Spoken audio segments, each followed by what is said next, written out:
Assalamualaikum warahmatullahi wabarakatuh. First of all, let me introduce myself.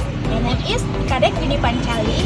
I study at Tadulako University, majoring in Public Administration, number B1 01 21 079.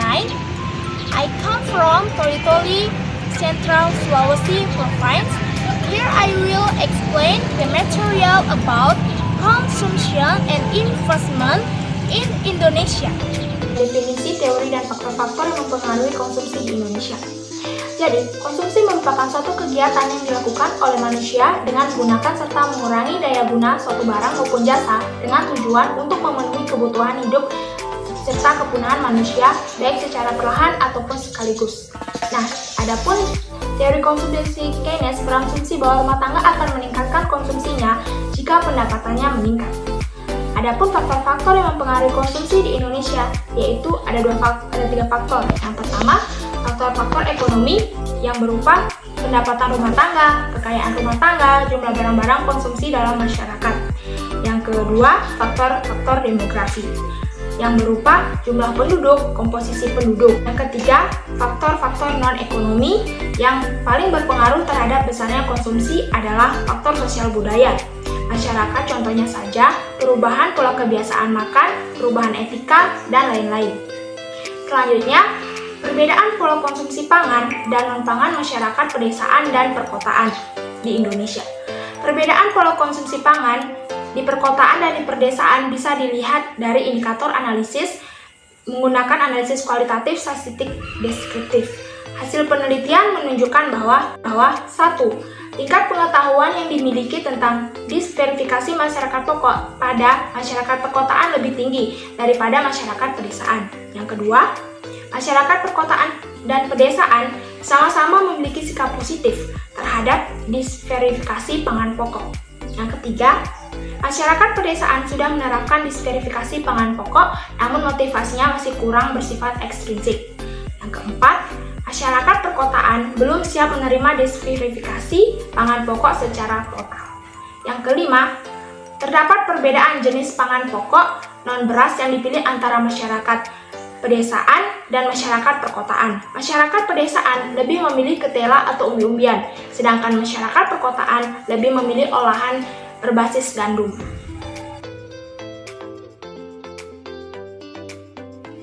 Selamat sore Kak, mohon izin perkenalkan nama saya Kadek Yuni Pancali. Saya mahasiswa dari Universitas Tadulako. Dan maksud dari kedatangan saya di sini ingin mewawancarai Kakak seputar bincang-bincang konsumsi.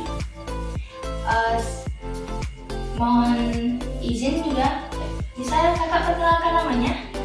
Oh ya, nama saya Sintiawati. Usianya berapa? Usia saya sekarang 22 tahun. Pekerjaannya? Pekerjaan saya masih menjadi mahasiswa. Baik. Mungkin di sini langsung saja ya Kak, saya ingin bertanya bagaimana prinsip Kakak dalam melakukan konsumsi, misalnya dalam konsumsi hal makanan?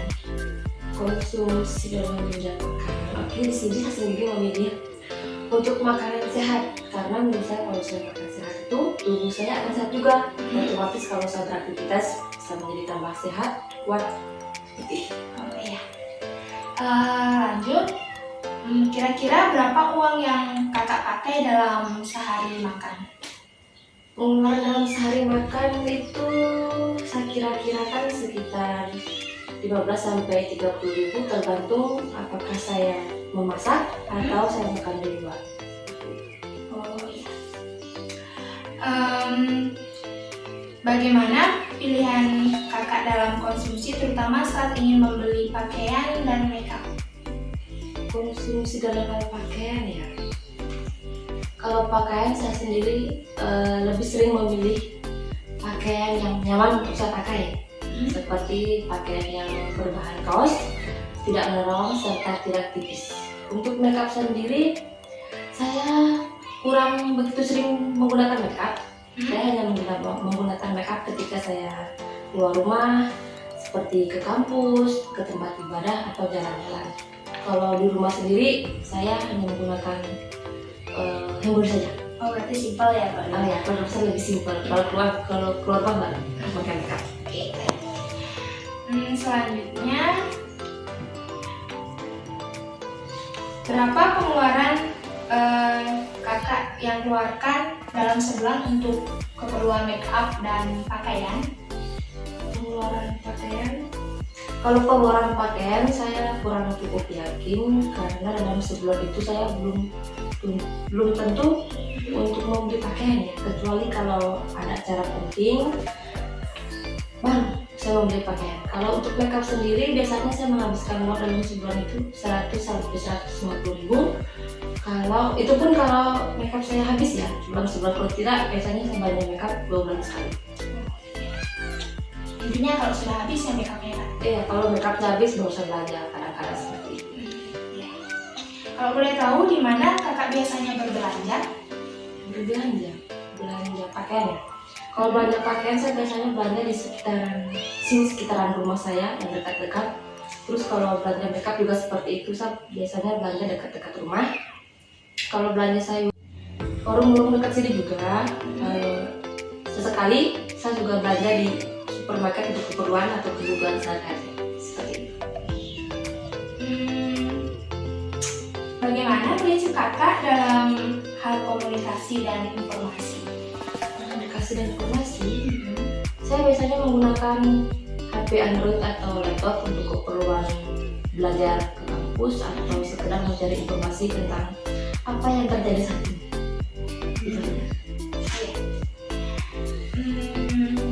Dan selanjutnya, bagaimana sih sikap kakak dalam membelanjakan uang kebutuhan sehari-hari kakak? Saya sendiri menggunakan uang tidak cukup boros. Saya menggunakan uang untuk seperlunya saja dan sesuai dengan kebutuhan yang saya butuhkan. Komplit cukup irit. Ya, cukup irit, kebetulan sama mahasiswa jadi saya ya irit lah. Baik, terima kasih atas waktu dan tanggapan yang kakak berikan kepada saya. Selamat beraktivitas kembali ya kak. Ya.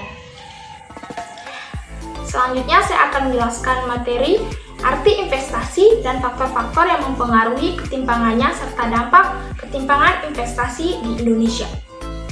Menurut Kamus Besar, mengatakan investasi diartikan sebagai penanaman uang atau modal dalam suatu perusahaan atau proyek dengan tujuan untuk memperoleh keuntungan. Adapun faktor-faktor yang mempengaruhi investasi. Nah, di sini ada 4 faktor. Yang pertama, suku bunga. Yang kedua, tingkat inflasi. Yang ketiga, tenaga kerja. Yang keempat, nilai tukar. Dampak ketimpangan investasi di Indonesia. Terdapat perbedaan pengaruh yang dihasilkan oleh investasi langsung dan investasi tidak langsung melalui tingkat pengangguran dan pertumbuhan ekonomi yang dimana berefek terhadap ketimpangan pendapatan di Indonesia wilayah barat, yaitu terdapat pengaruh negatif dan tidak signifikan secara langsung. Variabel investasi terhadap ketimpangan pendapatan dan berpengaruh positif terhadap secara tidak langsung terhadap variabel investasi melalui tingkat pengangguran serta berpengaruh negatif secara tidak langsung melalui pertumbuhan ekonomi terhadap ketimpangan pendapatan. Sedangkan pengaruh investasi secara langsung terhadap ketimpangan pendapatan di wilayah timur Indonesia berpengaruh negatif dan signifikan, dan pengaruh tidak langsung melalui tingkat pengangguran maupun pertumbuhan ekonomi berpengaruh positif terhadap ketimpangan pendapatan pada wilayah timur. Analisis investasi atas PMDN.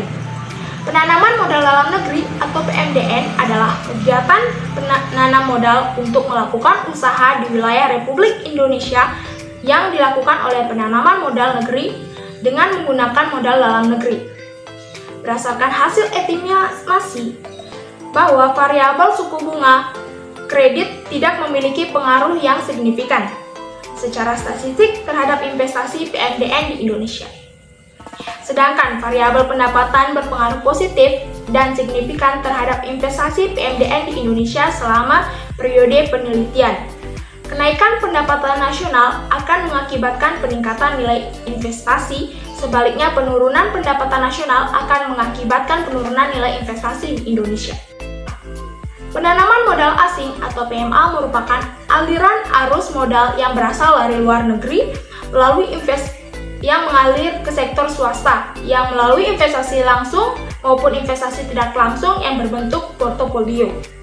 Investasi langsung adalah investasi yang melibatkan pihak investor secara langsung dalam operasional usaha yang dilaksanakan sehingga dinamika usaha yang menyangkut kebijakan perusahaan. Sedangkan yang ditetapkan tujuan untuk hendak dicapai tidak lepas dari pihak berkepentingan investor asing. Sedangkan investasi tidak langsung atau portofolio adalah investasi yang dilakukan di luar negeri.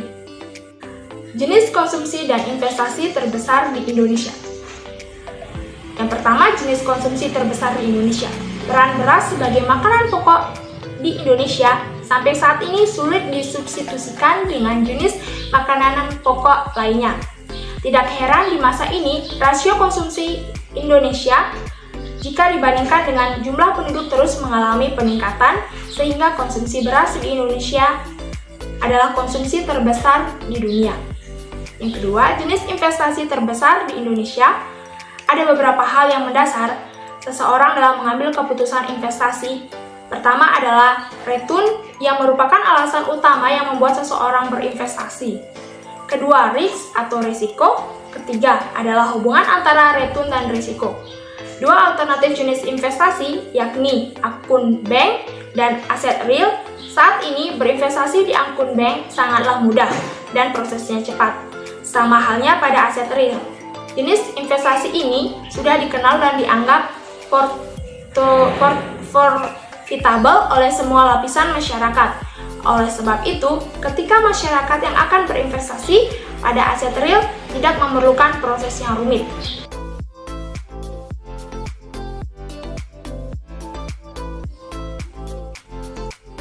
Selamat pagi Bapak, perkenalkan nama saya Rika Yuni Pancali. Saya merupakan mahasiswa dari Universitas Tadulako.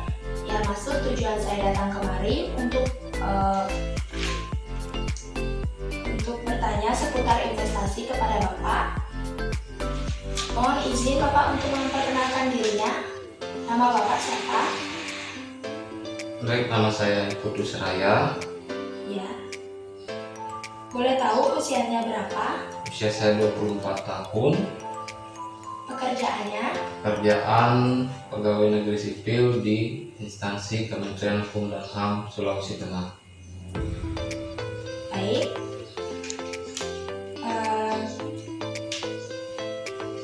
Boleh saya tahu dari mana Bapak tahu investasi? Untuk investasi sendiri saya tahu dari selain dari media digital, saya tahu dari membaca beberapa artikel-artikel yang berkaitan tentang investasi. Apalagi sekarang ini lagi gencar-gencarnya promosi tentang investasi-investasi yang bertujuan untuk memudahkan masyarakat memulai berinvestasi.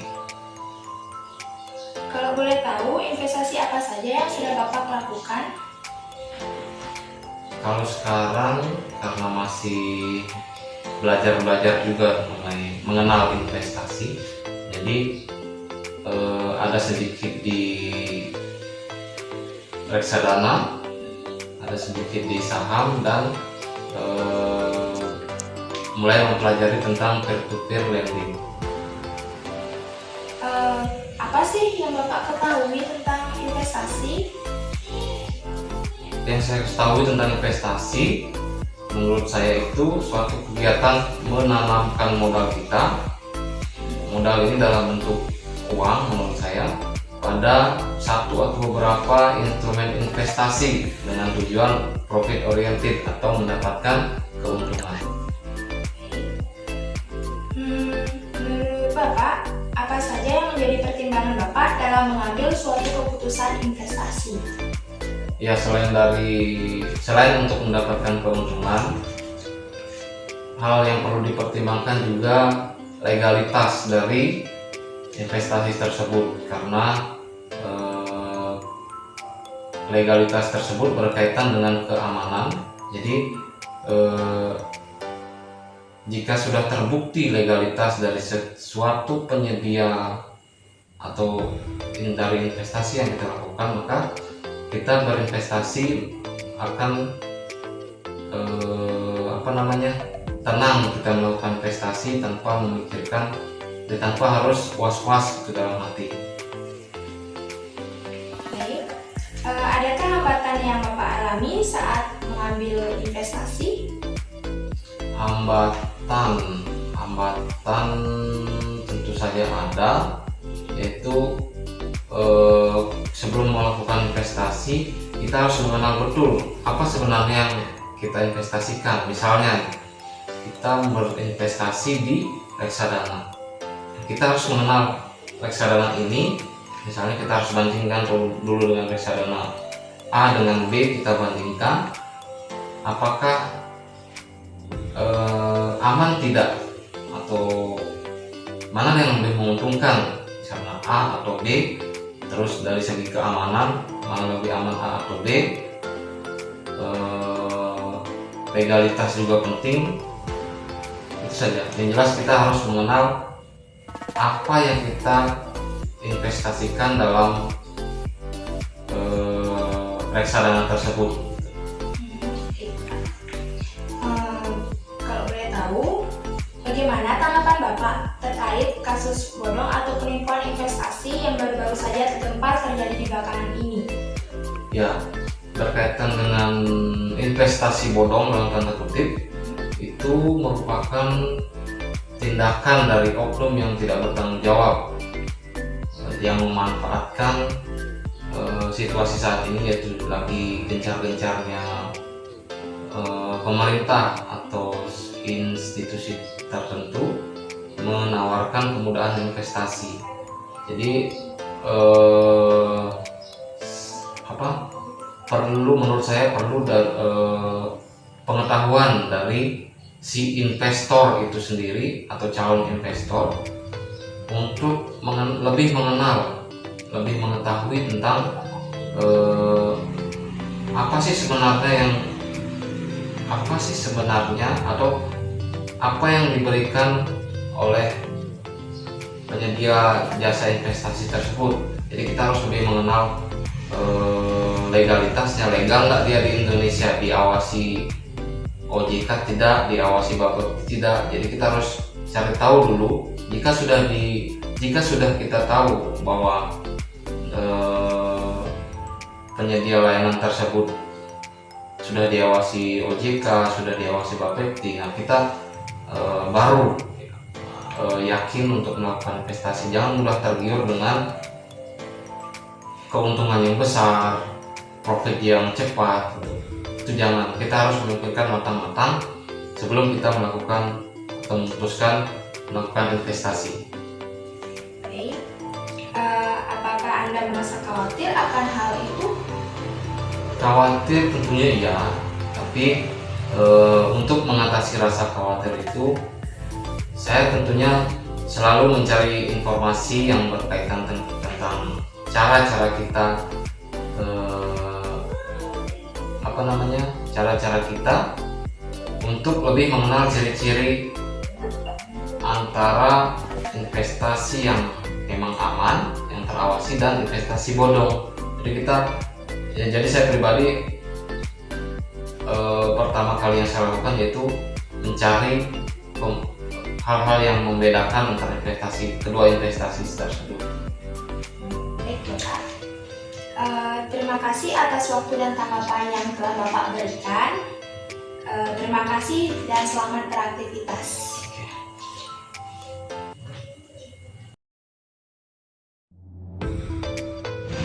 Dengan demikian, dapat disimpulkan bahwa dengan adanya kegiatan konsumsi dapat merangsang kehidupan konsumen. Selain itu, kehidupan juga akan terus berjalan sejahtera karena kebutuhan akan barang dan jasa akan selalu terpenuhi. Di samping itu, melakukan kegiatan investasi sejak dini sangat bermanfaat bagi diri kita sendiri. Karena dengan berinvestasi dapat membantu mempersiapkan modal kebutuhan kita di masa depan.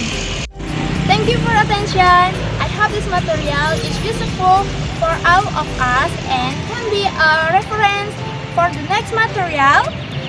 Thank you and goodbye.